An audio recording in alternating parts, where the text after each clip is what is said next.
Hello everyone, welcome to my channel. आज के इस वीडियो में हम मोटर के नेम प्लेट पे जो जो टर्म्स होती है उसका मीनिंग क्या होता है और किसी भी मोटर की नेम प्लेट को किस तरह से हम रीड कर सकते हैं इसके बारे में देखेंगे।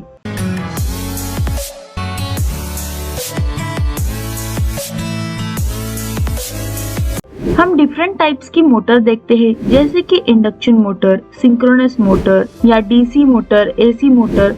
तो हर एक मोटर पे उसकी नेम प्लेट लगाई हुई होती है और उस नेम प्लेट पे डिफरेंट टर्मिनोलॉजीज होती है।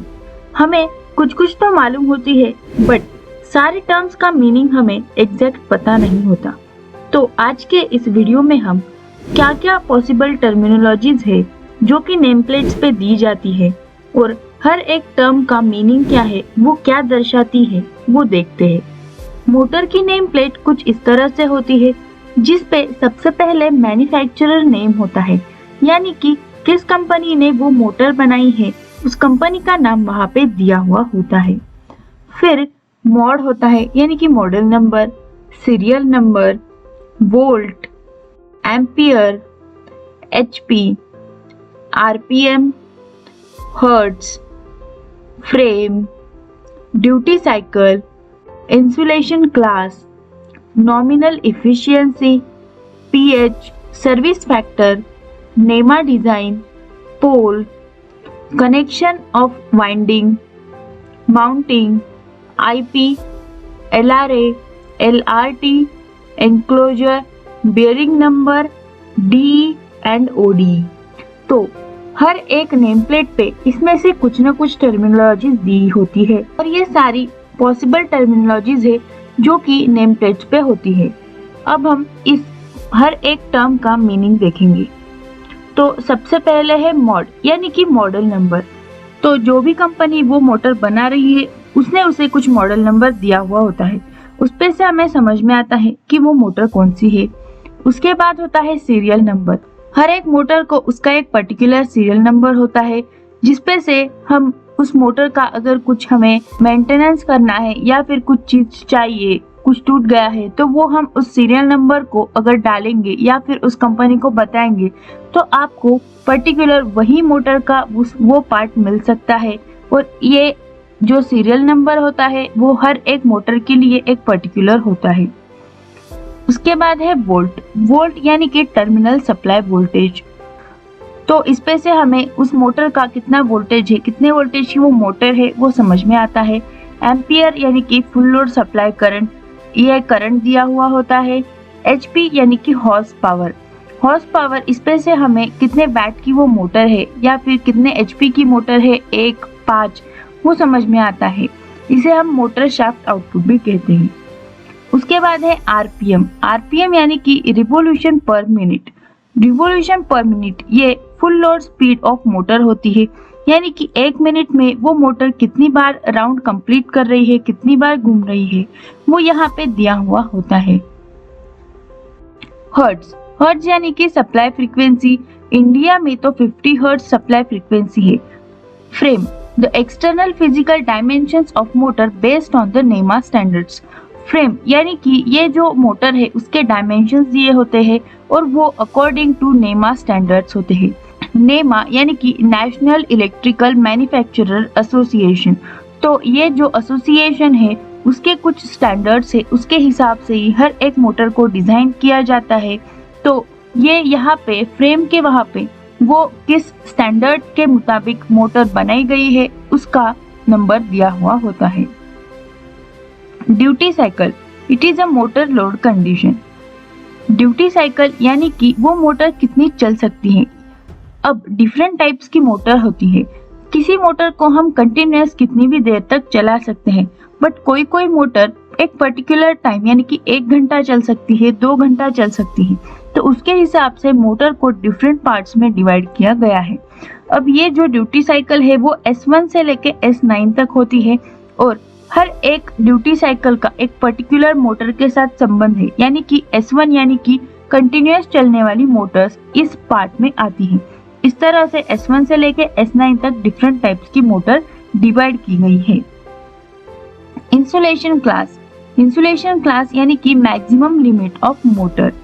तो ये यहाँ पे जो हमारी मोटर की वाइंडिंग है उसका जो टेम्परेचर है वो मैक्सिमम कितनी लिमिट तक बढ़ सकता है, ये यहाँ पे दिया हुआ होता है।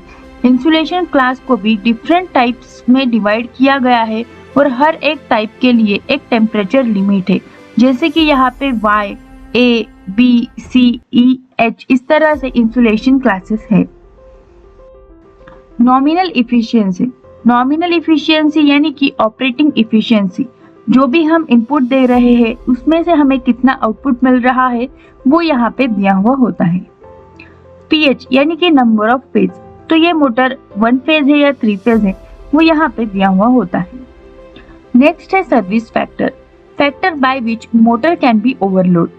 तो यहाँ पे एक ऐसी वैल्यू दी होती है कि वो मोटर उस लोड तक चल सकेगी। तो यहाँ पे अगर 1.1 दिया है तो उस पर्टिकुलर वैल्यू में 1.1 ऐड करेंगे तो जो भी वैल्यू आती है उस लोड तक वो मोटर चल सकती है। नेमा डिजाइन, नेमा डिजाइन यानी कि नेमा class from which motor belongs. तो ये जो नेशनल इलेक्ट्रिकल मैन्युफैक्चरर एसोसिएशन है उसके मुताबिक ये जो मोटर है उसके डिफरेंट स्टैंडर्ड्स है और डिफरेंट डिजाइन भी है। तो हर एक मोटर के जो डिजाइन है उसको डिफरेंट क्लास में डिवाइड किया गया है। तो ये जो पर्टिकुलर मोटर है वो किस क्लास से बिलोंग करती है, उसका जो अल्फाबेट है या उसका जो भी नंबर है वो वहाँ पे दिया हुआ होता है।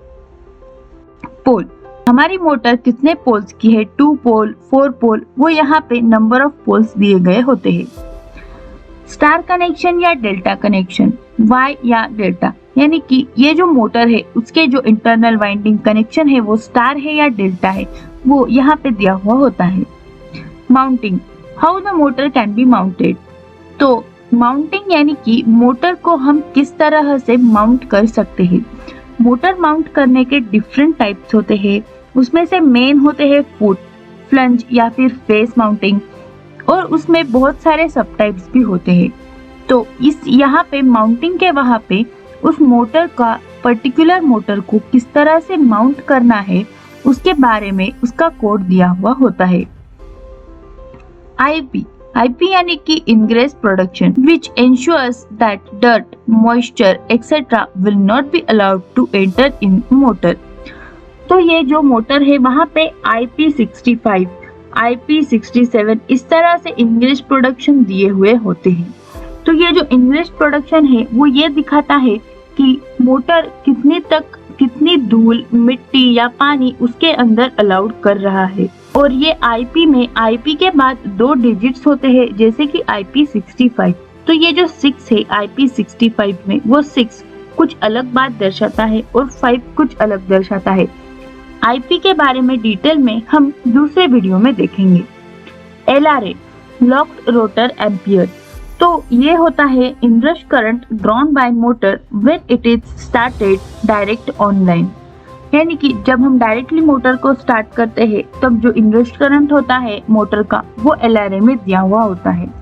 LRT is the locked rotor time for which motor can be continued to draw LRA without being damaged. Enclosure, enclosure is the atmosphere around the motor। तो यहाँ पे डिफरेंट टाइप्स के एनक्लोजर होते हैं जैसे कि ODP, TEFC, TENV और EP। तो यहाँ पे इनमें से कौन सा एनक्लोजर है उसका नाम दिया हुआ होता है।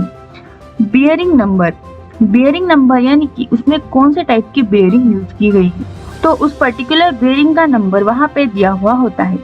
DE यानी कि ड्राइव एंड और ODE यानी कि अपोजिट ड्राइव एंड। तो अब ये जो मोटर है उस मोटर को हम कोई लोड लगाते हैं शाफ्ट पे, तो वो जो लोड की साइड है उसको कहते हैं ड्राइव एंड बियरिंग और उसके अपोजिट साइड जो भी लगाई जाती है बियरिंग वो होती है अपोजिट ड्राइव एंड बियरिंग। तो यहाँ पे ये जो ड्राइव एंड और अपोजिट ड्राइव एंड है उसके आगे उसका कोड दिया होता है जैसे कि 6306VV, यानी कि ये एक कोड है। तो वहाँ पे पहला जो डिजिट है 6 वो दर्शाता है कि कौन सी टाइप है, दूसरा डिजिट दर्शाता है सीरीज, तीसरा होता है साइज ऑफ बियरिंग और 4th डिजिट होता है सीलिंग। इस तरह से डिफरेंट टाइप्स की बियरिंग होती है तो उसका DE और ODE हर एक मोटर पे दिया हुआ होता है। इस तरह से ये डिफरेंट टर्मिनोलॉजीज है जो कि मोटर के नेम प्लेट पे दी गई होती है। आई होप आपको अब किसी भी मोटर की नेम प्लेट पढ़ने में कोई दिक्कत नहीं होगी। अगर आपको इसमें कुछ भी डाउट्स है तो आप कमेंट सेक्शन में पूछ सकते हो। ये वीडियो आपको कैसा लगा वो जरूर बताएं। वीडियो को लाइक करें, शेयर करें और चैनल को सब्सक्राइब भी जरूर करें। Thank you.